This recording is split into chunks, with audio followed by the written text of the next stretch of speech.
ہر دفعہ بتایا جائے 93 اور 99 میں کیوں نکالا؟ کیا کارگل جنگ چھیڑنے کا سوال کرنے پر نکالا گیا؟ نون لیگ کے قائد نواز شریف کے سوال، کہا کہ وقت نے ثابت کیا ان کا فیصلہ درست تھا، پاکستان کو بھارت سمیت تمام ہمسایوں سے معاملات ٹھیک کرنا ہوں گے۔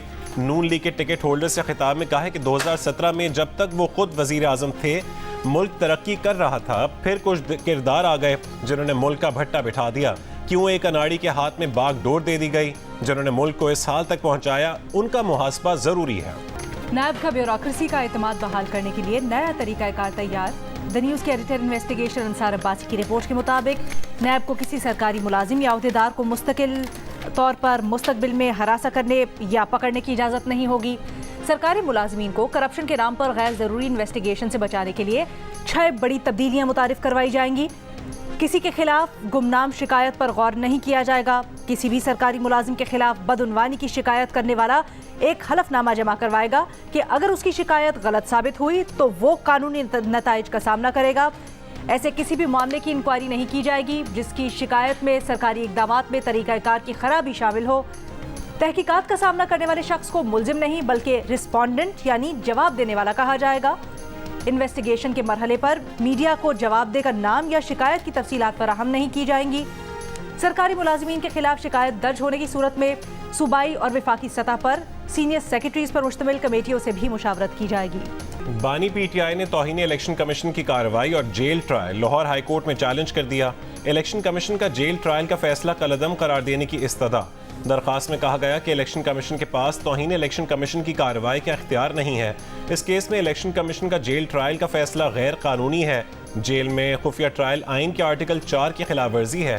الیکشن کمیشن نے 13 دسمبر کو جیل میں فرد جرم کی کارروائی کے لیے سماعت مقرر کی۔ امیج بہتر کرنا ہے تو پولیس کو رویے میں بہتری لانا ہوگی، وردی کی تبدیلی سے کچھ نہیں ہوگا۔ نگراں وزیر اعظم انوار الحق کاکڑ نے صاف بتا دیا۔ اسلام آباد میں پولیس کے سابق انسپکٹر جنرل کی کانفرنس سے خطاب میں کہا، پولیس نے ملک میں امن و امان کے لیے بہت قربانیاں دی، پولیس فورس کی قربانیوں کے مقروض ہیں۔ پولیس کے شعبے کو ری برانڈ کرنے کی ضرورت ہے جس کے لیے امیج بہتر بنانا ہوگا۔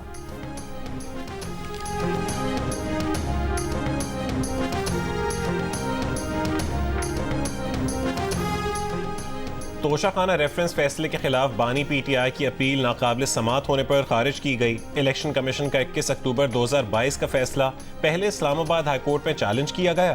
جب درخواست واپس لینے کی استدعا کی گئی اس وقت درخواست گزار کے وکیل جزوی دلائل دے چکے تھے۔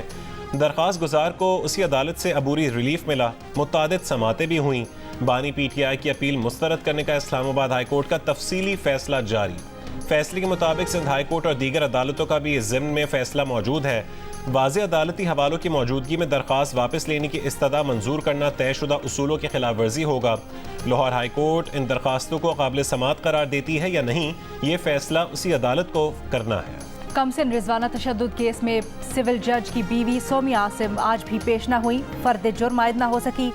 ملزمہ سومیا کی جانب سے عدالت میں 2 نئی درخواستیں دائر کر دی گئیں جن میں بس ٹرمنل سوسائٹی کے انٹری گیٹ کی CCTV ویڈیو دینے، رضوانہ کی والدہ اہل خانہ کا کال ڈیٹا ریکارڈ کا فورنزک کروانے کی درخواست کی گئی ہے۔